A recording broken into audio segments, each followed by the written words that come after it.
गौतम बुद्ध की एक प्रचलित कथा के अनुसार एक दिन सुबह सुबह सभी शिष्य बुद्ध के प्रवचन सुनने के लिए एक साथ बैठे हुए थे।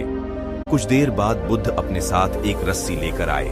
तथागत के हाथ में रस्सी देखकर सभी शिष्यों को हैरानी हुई। बुद्ध अपने आसन पर बैठे और उन्होंने रस्सी में एक के बाद एक 3 गांठ बांध दी।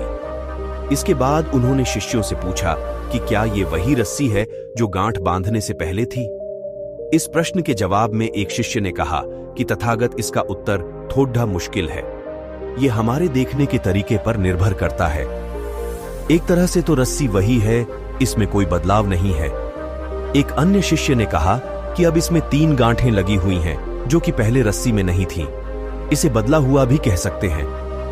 कुछ शिष्यों ने कहा कि वास्तव में मूल रूप से रस्सी वही है, लेकिन बदली हुई दिखै है, लेकिन इसका मूल स्वरूप बदला नहीं है। शिष्यों की बात सुनकर बुद्ध ने कहा कि आप सभी सही बोल रहे हैं, अब मैं इन गांठों को खोल देता हूं। ये बोलकर बुद्ध रस्सी के दोनों सिरों को खींचने लगे।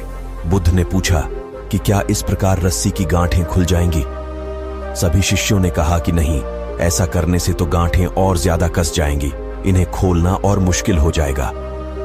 बुद्ध ने कहा कि ठीक है, अब एक अंतिम प्रश्न, इन गांठों को खोलने के लिए हमें क्या करना होगा। शिष्यों ने कहा कि हमें इन गांठों को ध्यान से देखना होगा, जिससे हम जान सकें कि इन्हें कैसे लगाया गया है। इसके बाद हम गांठें आसानी से खोल सकते हैं। बुद्ध इस जवाब से संतुष्ट हो गए और उन्होंने कहा कि यह सही बात है।